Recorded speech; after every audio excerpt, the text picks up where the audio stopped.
창세기 19장 1절로 11절 말씀을 저와 여러분이 한 절씩 교독하고 마지막 절은 함께 읽도록 하겠습니다. 제가 먼저 읽습니다. 저녁 때 그 두 천사가 소돔에 이르니 마침 롯이 소돔 성문에 앉아있다가 그들을 보고 일어나 영접하고 땅에 엎드려 절하며 이르되 내 주여 돌이켜 종의 집으로 들어와 발을 씻고 주무시고 일찍이 일어나 갈 길을 가소서. 그들이 이르되 아니라 우리가 거리에서 밤을 새우리라. 롯이 간청하매 그제서야 돌이켜 그 집으로 들어오는지라. 롯이 그들을 위하여 식탁을 베풀고 무교병을 구우니 그들이 먹으니라. 그들이 눕기 전에 그 성사람 곧 소돔 백성들이 노소를 막론하고 원근에서 다 모여 그 집을 에워싸고 롯을 부르고 그에게 이르되 오늘 밤에 내게 온 사람들이 어디 있느냐 이끌어내라. 우리가 그들을 상관하리라. 롯이 문 밖에 무리에게로 나가서 뒤로 문을 닫고 이르되 청하노니 내 형제들아 이런 악을 행하지 말라. 내게 남자를 갖가지 하지 아니한 두 딸이 있노라. 청하건대 내가 그들을 너희에게로 이끌어내리니 너희 눈에 좋을 대로 그들에게 행하고 이 사람들은 내 집에 들어왔은즉 이 사람들에게는 아무 일도 저지르지 말라.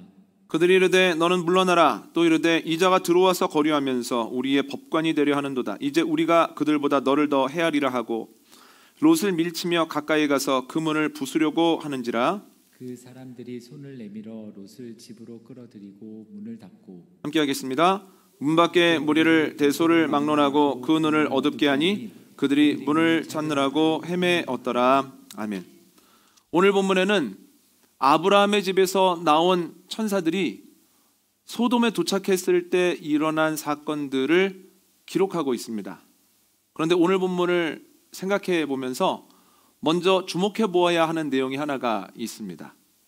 아브라함의 집에 잠시 머물렀다가 소돔으로 출발한 이들의 천사는 셋이었습니다. 그런데 오늘 본문 1절을 보면 소돔에 도착한 것은 천사 둘입니다. 하나가 적어졌죠. 그 천사가 어디에 갔는가 많은 분들이 궁금하게 여기는데요. 혹자는 이런 해석을 내놓기도 합니다. 아마도 소돔과 고모라에 던질 유황과 불을 준비하러 갔나 보다. 그런데 아무리 생각해도 저는 잘 모르겠습니다. 왜 셋이 출발했는데 둘만 도착했는지 알 수는 없으나 확실한 것은 이것입니다. 우리가 하나님이 하시는 일을 다 할 수는 없지만 하나님이 하시는 일들은 공정하며 또한 우리의 생각보다 훨씬 더 놀랍고 좋은 것들이라고 하는 거죠. 그래서 우리가 다 이해하지 못할 때 해야 하는 것은 주님 이해할 수는 없지만 주님이 옳습니다. 제가 다 할 수는 없지만 그것을 조금이라도 깨닫게 되어지는 날에는 내가 주님을 찬양하게 될 것을 믿습니다 하면서 그 시간을 기다려야 된다라고 하는 겁니다. 두 천사가 소돔에 이르렀을 때 롯이 소돔 성문에 앉아 있었습니다. 그들이 천사인 것은 몰랐지만 그들을 붙잡고 겸손하게 말합니다. 저희 집에 가셔서 쉬시면 좋겠습니다. 그랬더니 두 사람이 거절을 합니다. 그러자 더욱 간절하게 이야기를 합니다. 노숙하시면 큰일 납니다. 저희 동네 모르셔서 그럽니다. 저희 집에 가셔서 편히 좀 쉬시면 좋겠습니다. 이에 두 사람이 롯의 간청을 받아들입니다. 식사를 하고 잠자리에 들려고 하는데 적지 않은 소돔 사람들이 롯의 집을 에워쌉니다. 그리고 그 사람을 내어놓으라고 합니다. 그러면서 이렇게 말합니다. 그들을 내놔라. 우리가 그를 상관하리라. 저희가 잘 쓰지 않는 말이죠. 그런데 공동번역을 보면 상관하리라 라고 하는 것을 우리가 그들과 재미를 좀 보겠다라고 하고 원문을 해석하는 여러 가지 주석들을 보면 이것은 성적 의미를 가지고 있다라고 하는 겁니다. 그래서 이 구절을 근거로 적지 않은 학자들이, 아니 대부분의 학자들이 소돔은 성적으로 굉장히 타락한 도시였다라고 이야기를 한다는 거예요. 이에 롯이 제안을 합니다. 나에게는 남자를 아직 알지 못하는 두 딸이 있습니다. 출가를 안 시켰다는 거예요. 그들을 내어줄 터이니 마음대로 하시고 내가 지금 모시고 있는 분들은 털끝 하나 건드리지 마십시오. 그랬더니 모여있던 사람들이 더 화를 내기 시작합니다. 어디서 떠돌이 주제에 여기에 굴러 들어와서 우리의 재판관 노릇을 하려고 그래 하면서 롯을 해치려고 합니다. 이에 집 안에 있던 두 천사가 롯을 안쪽으로 들어오게 하고 그곳을 둘러쌌던 이들의 눈을 어둡게 했다라고 하는 것이 오늘 본문의 내용입니다. 성경에는 우리가 닮아야 하는 정면교사도 나오고 우리가 닮지 않기 위해서 힘써야 하는 반면교사들도 나옵니다. 그런데 어떤 이들은 계속해서 반면교사의 모습만 보입니다. 대표적인 경우가 아합과 이세벨입니다. 그들은 하나님께서 자신들에게 주신 힘을 자신의 욕심 채우는 대로 마음껏 사용하다가 그로 인해 이스라엘 전체가 가뭄으로 고통을 받고 결국 본인들도 비참한 최후를 맞이하게 되었다라고 하는 거예요. 아합과 이세벨의 이야기를 보면 조금도 담고 싶은 것이 없습니다. 볼수록 아하, 이 사람처럼 되면 안 되겠다, 이 사람과 같은 인생은 참으로 허무한 인생이다 라는 생각을 반복적으로 하게 되죠. 반면교사로서의 삶만 살았습니다. 그런데 더 많은 경우는 정면교사의 모습을 보일 때도 있고 반면교사의 모습을 보일 때도 있었다는 거예요. 신앙의 선배들을 한번 볼까요? 여러분, 노아가 경건하게 살다가 하나님의 음성을 듣고 명령에 순종하여 방주를 지은 것, 방주에 들어간 것은 정면교사입니다. 어떤 상황 속에서도 경건을 잃지 않을 수 있는 가능성은 있는 거구나. 하나님께서 말씀하신 큰 것도 시작하고 주님의 뜻대로 인내하기 시작하면 결국 완성되는 거구나. 정면교사죠. 그러나 홍수 사건 이후에 포도주에 취해서 부끄러운 모습으로 잠에 들고 또한 그것을 다른 이들에게 이야기했다는 것만으로도 자녀에게 과한 저주를 퍼붓는 것은 이건 반면교사라고 하는 거예요. 아브라함은 어떻습니까? 75세 때 하나님의 말씀을 믿고 하란 땅을 떠난 것, 그리고 어려운 일이 적지 않았으나 그럼에도 마침내 가나안 땅에 도착한 것은 정면교사입니다. 그러나 기근을 만났을 때 애굽으로 내려가다가 두려워서 아내를 누이라고 속인 것은 반면교사다라고 하는 거예요. 엘리야도 마찬가지입니다. 하나님의 명령을 받아서 여러 가지 일들을 시행하고 갈멜산에서 850명의 이방 선지자들과 대결한 것은 정면교사입니다만, 지난주에 잠시 언급해 드렸던 것처럼 내가 생각했던 마지노선을 넘어섰음에도 불구하고 변화가 일어나지 않자, 내가 예상했던 일들이 이루어지지 않자 탈진하여 로뎀나무 아래 들어가서 죽기를 구한 것은 반면교사다라고 하는 거예요. 그런데 오늘 본문을 보면 롯은 몇 시간 사이에 정면교사와 반면교사를 한 번씩 보인다는 거예요. 지나가는 나그네를 겸손하게 자신의 집으로 모셔드린 것은 정면교사입니다. 아브라함에게 보고 배운 것이 참 무섭구나 하는 생각을 하게 됩니다. 그런데 사람들이 그 두 사람을 내어놓으라고 했을 때, 위기를 만났을 때 자신도 모르는 사이에 대답한 그 내용은 반면교사다라고 하는 거예요. 여러분, 신앙의 선배들을 볼 때, 오늘 본문에 나오는 롯을 볼 때 느끼게 되는 것은 아무리 훌륭해 보이고 아무리 괜찮아 보여도 평생 동안 정면교사로서만 살아가는 사람은 없다는 거예요. 누구나 약점이 있고 누구나 부끄러울 수 있고 누구나 넘어질 수 있다라고 하는 거예요. 그래서 우리가 반면교사의 모습을 보였다고 해서 너무 괴로워하고 낙심하고 나는 아무것도 아니야, 내 인생은 실패한 인생이야, 너무 과도하게 괴로워할 필요가 없다라고 하는 거죠. 방금 살펴본 것처럼 노아도 아브라함도 엘리야도 롯도 수많은 신앙의 선배들도 반면교사의 모습을 보였다는 겁니다. 우리가 해야 되는 것은 무엇입니까? 반면교사를 보였다는 것만으로도 너무 부끄러워하지 말고, 그러나 그것을 오히려 당연하게 다 그러지 않아? 다 실수하지 않아? 이렇게 당연히 여기지 말고, 아하, 내가 지금은 넘어졌지만 앞으로는 이 자리에서 넘어지면 안 되겠다. 지금은 부끄러운 모습을 보였지만 앞으로는 내가 사람들이 닮고 싶은 어떤 모델로서의 삶을 한번 살아봐야 되겠다라고 결단하고 정면교사를 향하여 나아가는 것이 우리가 해야 되는 일이다라고 하는 거죠. 그런데 여러분, 성경에 단 한 분은 매일매일 매번 정면교사가 되신다는 거예요. 누구십니까? 사람은 아니고 주님께서 우리의 늘 정면교사가 되어 주시죠. 주님은 우리가 가야 할 길을 늘 알려주시고 또 우리가 행해야 되는 일들을 직접 보여주신다라고 하는 거예요. 그러면 우리가 해야 되는 것은 무엇입니까? 주님의 말씀을 듣고 주님이 행하시는 일들을 보고 우리가 주님을 따라가는 가운데에서 우리 앞에 있는 여러 가지 일들을 슬기롭게 이겨나가는 일이 우리의 주어진 의무다라고 하는 거죠. 그래서 오늘은 하나님이 소돔이라고 하는 문제 앞에서 어떻게 행하셨는가, 우리가 문제를 만났을 때는 과연 어떻게 하는 것이 옳은가, 성경적인 원리 두 가지를 한번 살펴보려고 합니다. 첫 번째는 하나님은 문제 앞에서 회피하지 않으셨다는 거예요. 하나님께서 빚으시고 생기를 불어 넣으시고 또한 많이 아껴주셨던 아담과 하와가 선악과를 먹게 됩니다. 하나님께서는 그들이 아끼는 사람들이라고 해서 그 사람들은 완벽하지는 않아도 웬만하면 순종하고 살았어, 괜찮아 라고 이야기하지 않습니다. 하나님께서는 죄가 없다고 말씀하시지 않으시고 그들이 죄를 짓게 되어지는 과정을 상세하게 보여주시고, 또한 그들이 선악과를 먹고 난 다음에 벌거벗었다고 하는 것을 깨달았음에도 불구하고 회개의 자리로 가지 아니하고 어떻게든 가려보겠다고 나뭇잎 사이에 숨어 있는 모습까지도 그대로 보여주신다라고 하는 거예요. 그리고 하나님 그들에게 가셔서 책망하시죠. 아담과 하와, 왜 먹지 말라고 한 선악과의 열매를 먹었느냐? 죄가 없다고 하시지 않습니다. 하나님께서 만드신 세상이 어떻게 변했을까요? 창세기 6장 한번 읽어볼까요? 창세기 6장 5절과 7절입니다. 5절로 7절입니다.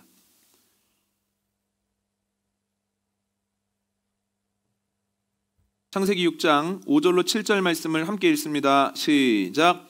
여호와께서 사람의 죄악이 세상에 가득함과 그의 마음으로 생각하는 모든 계획이 항상 악할 뿐임을 보시고 땅 위에 사람 지으셨음을 한탄하사 마음에 근심하시고 이르시되 내가 창조한 사람을 내가 지면에서 쓸어버리되 사람으로부터 가축과 기는 것과 공중의 새까지 그리하리니 이는 내가 그것들을 지었음을 한탄함이니라 하시니라. 아멘. 1장을 보면 하나님이 만드신 세상은 주님 보시기에도 너무너무 좋았습니다.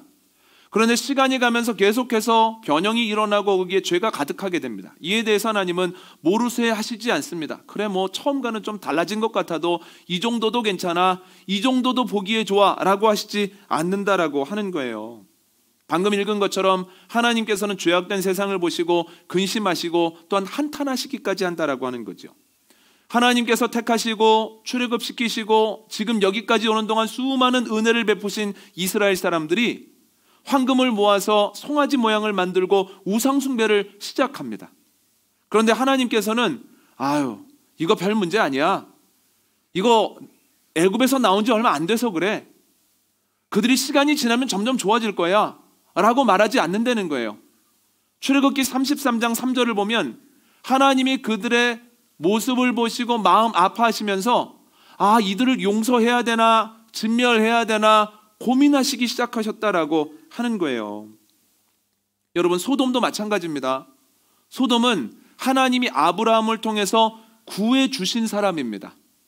그 은혜를 알고 살면 좋은데 하나님이 구해 주신 지 얼마 되지 않아서 그들의 옛날 모습이 그대로 반복이 되었다라고 하는 거예요. 어찌 보면 옛날보다 더 타락하고 옛날보다 더 거친 모습이 되어서 나그네에게 하는 행동을 통해서 그들의 현재 죄된 모습이 그대로 드러나게 되었다라고 하는 거죠. 하나님께서 그냥 지나가실 수 있습니다. 전체 지구에 비해서 소돔은 아주 작은 도시니까 없다고 봐도 무방하지 않은가라고 넘어가실 수 있지만 하나님께서는 굳이 소돔과 고모라의 죄가 얼마나 심각했는지를 명확하게 알려주시고 그 죄로 인하여 어떤 결과를 얻게 되었는지도 우리에게 보여주셨다라고 하는 거죠. 여러분, 하나님이 빚으신 사람, 만드신 세상, 택하신 백성, 구하신 이들이 죄를 짓습니다. 다시 말하면 하나님도 문제를 만나신 거예요. 그런데 하나님은 문제를 만나셨을 때 이거 없는 거야, 아니면 이거 별 문제 아니야, 나만 참으면 돼, 이거 시간이 해결해 줄 문제야, 가만히 있어야지 라고 하시지 않는다라고 하는 거예요. 죄에 대해서 말씀하시고 또한 죄된 모습에 책임을 지게 하시죠. 하나님은 결코 문제를 회피하지 않으십니다. 직면하십니다. 이것을 통해서 우리가 무엇을 알아야 합니까? 문제가 있을 때 그것을 회피하면 안 된다는 거예요. 없는 거야, 별거 아니야, 나만 참으면 돼, 시간이 지나면 좋아질 거야 라고 하는 것이 회피의 여러 현상들이라고 하는 거예요. 하나님이 왜 그렇게 못하게 하실까요? 간단합니다. 그렇게 방치한 문제는 점점 커지기 때문이에요. 1982년에 미국의 범죄학자인 제임스 윌슨과 조지 켈링이 깨진 유리창 이론을 발표했습니다. 그 이론을 발표하기 전에 그들이 했던 간단한 실험은 매우 유명합니다. 미국의 한 슬럼가에 골목에 2대의 차량을 세워놓습니다. 그런데 하나는 깨끗하게 세차를 하고 본인만을 열어놓습니다. 자동차 앞부분 덮개 말이죠. 그런데 다른 것은 세차를 하지 않아서 여기저기가 더러운 상태에서 보닛을 열어놨고 그리고 앞유리창이 조금 깨져 있습니다.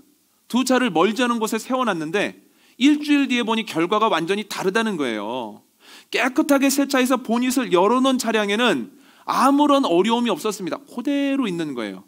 그런데 세차를 안 해서 더러웠고 앞유리창이 깨어져 있었던 다소 헐어 보였던 차는 사람들이 지나가면서 얼마나 험하게 이것저것을 했는지, 그리고 어떤 시점부터는 그것이 가속이 붙어서 얼마나 사람들이 거기에다 온갖 행동을 했는지 일주일이 지났을 때 폐차장에 가는 것밖에는 방법이 없는 자동차가 되어 있더라는 거예요. 이 이론에 따르면 작은 문제를 빨리 처리하지 않으면 그 문제는 점점 커진다는 거예요.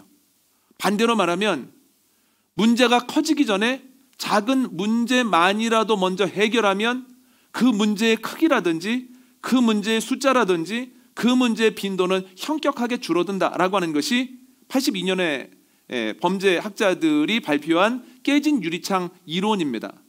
이 이론을 가지고 뉴욕 지하철에 있는 낙서만 지워봤습니다. 그런데 놀랍게도 낙서만 지운 것을 가지고 범죄율이 괄목할 만하게 떨어지더라는 거예요. 작을 때 그것을 해결해야만 큰 문제가 되지 않는다는 거예요.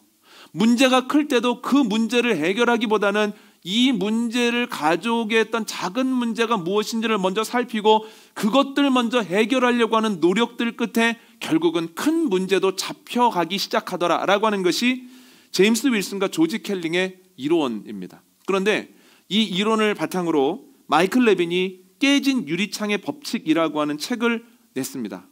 기업에 적용을 했습니다. 기업이 아주 작은 문제를 인식하지 못하거나 그 문제를 인식했음에도 불구하고 이거 별 문제 아니야, 다른 문제가 더 급한 문제야 라고 넘어갔을 때 이것으로 인하여 결국 얼마나 큰 대가를 치르게 되는가. 어떤 기업은 성장 일로에 있다가 작은 문제를 간과했을 때 그 성장이 멈추기도 하고, 또 저 기업은 대단한 기업이라고 생각했었는데 작은 균열을 해결하지 않았을 때 고꾸라져 버리는 여러 사례들을 책을 통해서 소개하면서 깨진 유리창을 빨리 해결하지 않으면 큰 기업도 넘어질 수 있다라고 하는 원리를 사람들에게 이야기를 합니다. 그러면서 깨진 유리창으로 인하여 어려움을 겪지 않기 위한 원칙들을 얘기하는데요. 제가 4가지를 그대로 발췌해서 읽어드립니다. 1. 고객의 인식에 따라 고객의 충성도는 달라진다. 작은 실수 하나만으로도 기업에 대한 인식은 부정적으로 바뀔 수 있다. 2. 작은 차이가 큰 결과를 만든다. 환자들은 병원의 낡은 카펫을 보고 의료기구 역시 구식일 것이라고 추측해버린다. 3.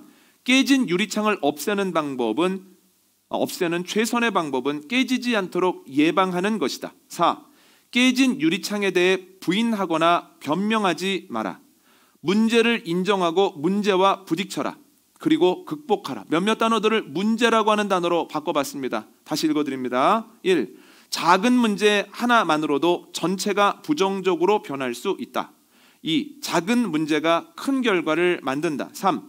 문제를 없애는 최선의 방법은 문제가 생기지 않도록 예방하는 것이다. 4.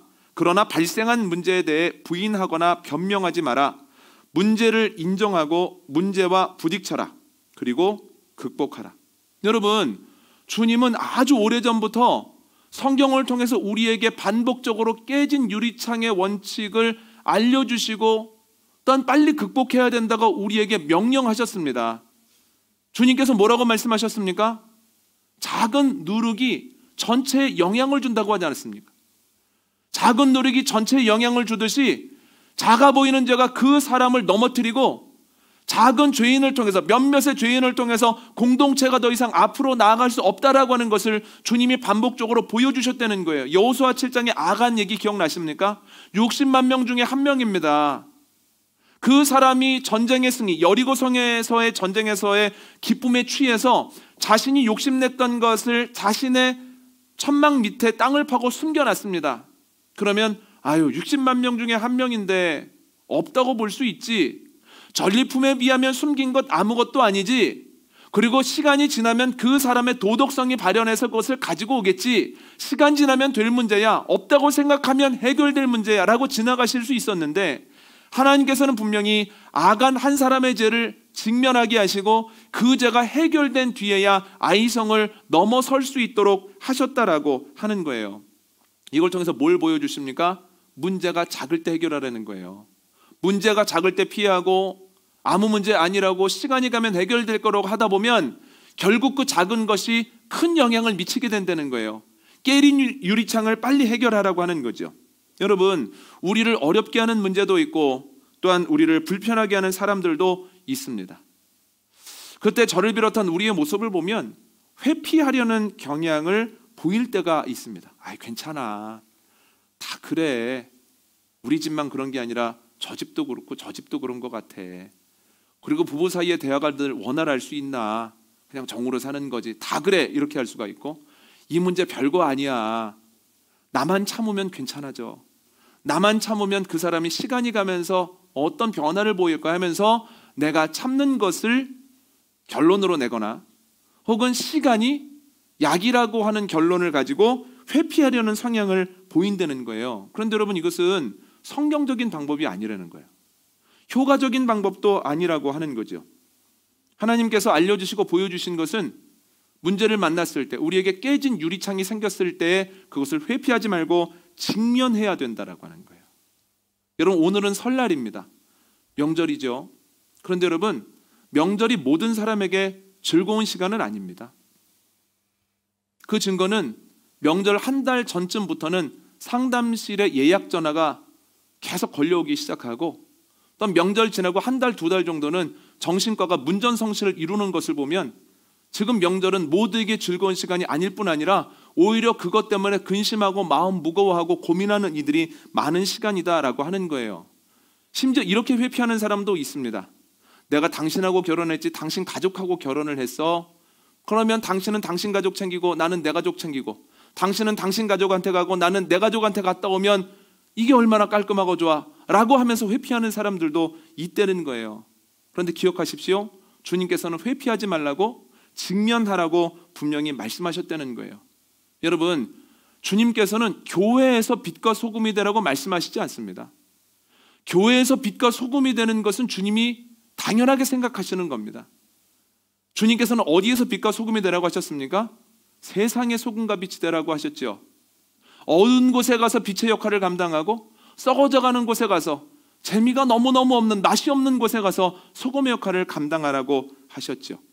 여러분, 어렵게 느끼는 상황, 어렵게 느끼는 사람 앞에서도 회피하지 아니하고 주님께서 주시는 용기와 지혜를 가지고 직면함으로 작은 것부터 해결하는 가운데 깨진 유리창이 메워지고 그것을 통하여 내가 문제라고 느꼈던 여러 가지 것들이 주님의 은혜로 해결되어지는 것을 경험하는 복된 시간 되어주시기를 원합니다. 두 번째로 주님이 보여주신 것은 포기하지 않으셨다는 거예요. 창세기 6장을 보면 총체적인 난국입니다. 하나님이 얼마나 당황하셨을까 싶습니다. 죄악이 온 땅에 가득한데요, 하나님의 아들들, 하나님을 알지 못하고 부정하는 사람들 구별이 안 됩니다. 그러니까 하나님의 아들들마저도 사람의 딸들의 아름다움에 취해서 똑같이 살아갔다는 거예요. 그 마음속을 들여다보면 모든 계획이 다 악합니다. 모든 사람이 죄를 짓는지도 모르고 계속해서 죄를 짓고 살아갑니다. 그래서 하나님께서는 근심하시고 한탄하시죠. 그리고 물로 인한 심판을 계획하십니다만 그러나 포기하지는 않으셨다는 거예요. 다시 한번 읽어볼까요? 창세기 6장 8절과 9절입니다. 창세기 6장 8절과 9절 함께 읽습니다. 시작. 그러나 노아는 여호와께 은혜를 입었더라. 이것이 노아의 조건이라. 노아는 의인이요 당대의 완전한 자라. 그는 하나님과 동행하였으며. 아멘. 모든 사람들이 다 타락하고 그로 인하여 세상이 악으로 만연한 것 같지만 하나님께서는 그러한 세상 속에서도 단 한 사람, 노아를 찾아내셨다는 거예요. 모든 사람들이 죄를 지어도 그러나 그는 경건하였더라, 의로운 사람이었더라.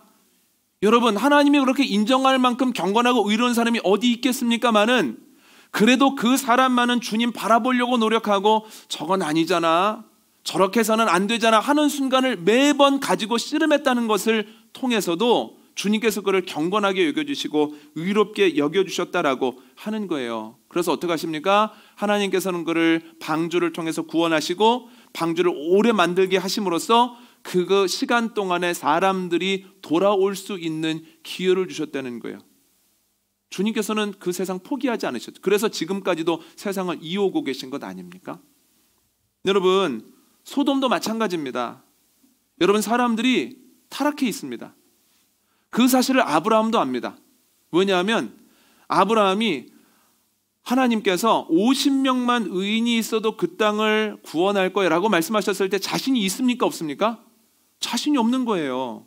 어떻게든 협상을 해봐야 되겠는 거예요. 그래서 5명 모자라면 어떡합니까? 그랬더니 그래, 5명 모자라도 괜찮고 내가 40명만 있어도 내가 그 땅 멸망시키지 않는다. 가만히 생각해 봤더니 자신이 있습니까? 없습니까? 40명도 없을 것 같은 거예요. 그래서 5명 모자라면 어떻게 되죠?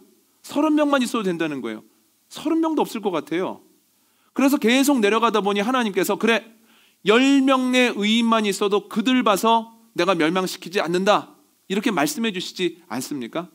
10명 정도는 있지 않을까? 롯과 그의 가족들 4명, 5명에 친하게 지내는 사람들 모아보면 이 정도면 가능하겠지 싶은 거죠.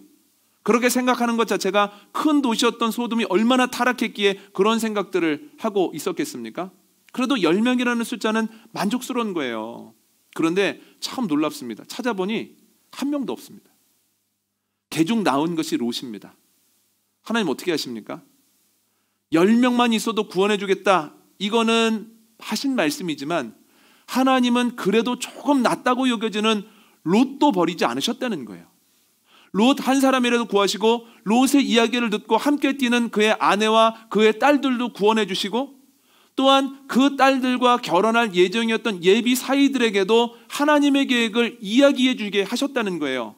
만약에 그들이 그것을 농담으로 여기지 아니하고 아하, 내가 믿고 함께 이 땅을 나가야 되겠구나, 더 이상 여기에 머물면 안 되겠구나 라고 하는 생각을 하고 함께 달렸다면 롯의 권함을 받아 믿고 달렸다는 것 하나만으로도 롯의 예비 사이들도 구원하셨을 거예요. 여러분, 하나님이 어떤 모습을 볼 수 있습니까? 아무리 생각해도 노아 시대에 의인이 남아있는 것 같지가 않고, 아무리 생각해도 소돔의 소망이 없는 것 같아도 하나님께서는 그 땅을, 그 사람들을 절대로 포기하지 않으시고 끝까지 기다려주시고 끝까지 어떻게든 구해내신다라고 하는 거예요. 주님께서 우리에게 뭘 보여주고 계십니까? 절대 포기하지 않는 주님의 사랑입니다. 끝까지 기회를 주시는 주님의 인내입니다. 그러면 주님의 말씀에 우리는 어떻게 반응해야 될까요? 어떻게 하는 것이 주님을 정면교사 삼아 주님을 따르는 길일까요? 가능성이 없어 보여도 포기하면 안 된다는 거예요. 여러분, 가능성이 없어 보이는 사람들이 있습니까? 없습니까? 있습니다. 딴 사람들 다 바뀌어도 저 사람은 안 바뀌겠는데? 저 사람은 50년, 60년, 70년을 저렇게 살아왔는데? 그리고 그뿐만 아니라 본인이 그렇게 살면서 본인은 전혀 불편함을 느끼지 않는데, 여러분 맞습니다. 본인이 불편한 것 하나 없는 사람들은 어떻습니까? 그 주변 사람들이 다 힘들죠. 저 사람은 법 없어도 살 사람이야 그러면 그 옆에 있는 사람들 힘들기 마련이에요. 나는 뒤끝이 없는 사람이야 그러면 옆에 있는 사람들이 다 상처받은 상태입니다. 저 사람 안 바뀔 것 같아 하는 사람이 왜 없겠습니까? 이 상황은 변화하지 않을 것 같아, 해결 안 될 것 같아 라는 상황이 있죠. 그리고 어느 때까지 기다리고 기도하다가 그 마지노선을 넘어버리면 낙심하고 포기하기 마련입니다. 그런데 주님께서 무엇을 우리에게 보여주십니까? 그러면 안 된다는 거예요. 먼저 포기하면 안 된다라고 하는 것을 보여주시죠. 다 타락한 것 같아도 노아와 같이 작은 희망이라도 남아있고, 모든 이들이 그릇된 길을 걸어가는 것 같아도 그래도 개중 롯과 같은 희망이 있으니 절대 포기하지 말라고 이야기하시죠. 이 말씀을 듣고 이렇게 반응하실 수 있습니다. 목사님, 왜 제가 참아야 됩니까? 왜 제가 용서해야 됩니까? 그런데 여러분 기억하십시오. 만약에 주님이 우리의 모든 것을 알고 계심으로 인하여 정확하게 심판하셨다면 저를 비롯하여 이 자리에 있는 누구도 이 자리에 존재할 수 없다는 거예요. 우리는 겉모습만 알 수 있지만 주님께서는 우리의 중심까지도 감찰하시죠. 우리의 마음속에 존재했던 일주일, 한 달 동안의 생각만 주님이 문제 삼으셔도 이 자리에 존재할 사람은 아무도 없죠. 그러나 주님께서는 모든 것을 보시고 모든 것을 아시면서도 여전히 나를 포기하지 않으시고, 전체 사람 중에 노아와 같이 아주 작은 희망을 보시고, 모든 것이 타락한 것 같은 상황 속에서도 조금 나은 것 같은 롯과 같은 구석을 나에게 찾으심으로 우리가 이 자리에 있다는 거죠. 우리가 주님의 사랑과 인으로 인하여 이 자리에 있다면 우리도 주님의 사랑과 인애를 닮아 끝까지 포기하지 않아야 된다라고 하는 거죠. 여러분, 주님의 사랑받았음을 기억하고 주님께서 주시는 용기와 지혜와 인내를 가지고 끝까지 사랑하고 끝까지 문제를 풀어내기 위해 힘쓸 때 주님께서 그 문제를 풀어주실 뿐만 아니라 주님께서 그 과정 가운데에서 내가 너의 노력을 알고 있다, 내가 너의 노력을 기쁘게 받았다라고 하는 칭찬을 받게 되어지는 은혜가 저와 여러분에게 있기를 원합니다. 오늘 말씀 정리합니다. 주님께서는 우리에게 늘 정면교사가 되어주십니다. 언제나 바른 길을 알려주시고 또 직접 보여주시죠. 오늘 본문을 통해서는 문제 앞에서 어떻게 하는 것이 옳은가를 보여주시는데요. 첫 번째, 주님께서는 문제 앞에서 회피하지 않으십니다. 내가 해온 일에 문제가 있고 나와 가까이 있는 이들에게 어려움이 있다면 회피하지 말고 직면해야 됩니다. 그래야만 깨진 유리창이 전체를 어렵게 만들지 않는다라고 하는 거예요. 두 번째는 포기하면 안 됩니다. 우리가 주님의 포기하지 않는 사랑과 인애로 인하여서 이 자리에 있음을 기억할 때, 내 모든 부분이 잘못되어도 노아 한 사람이나 롯 한 사람과 같은 작은 것을 보시고 우리를 지금도 이끌고 계신다라고 하는 것을 기억할 때 그 사랑을 받은 우리는 먼저 포기하면 안 된다는 거죠. 주님의 지혜와 주님의 용기와 주님의 능력이 여러분과 함께하여 명절에 어디에 있든지 무엇을 하든지 누구와 만나든지 여러분들이 있는 곳이 하나님의 나라요, 여러분들이 하는 역할이 빛과 소금 되어주는 복된 시간 되기를 원합니다.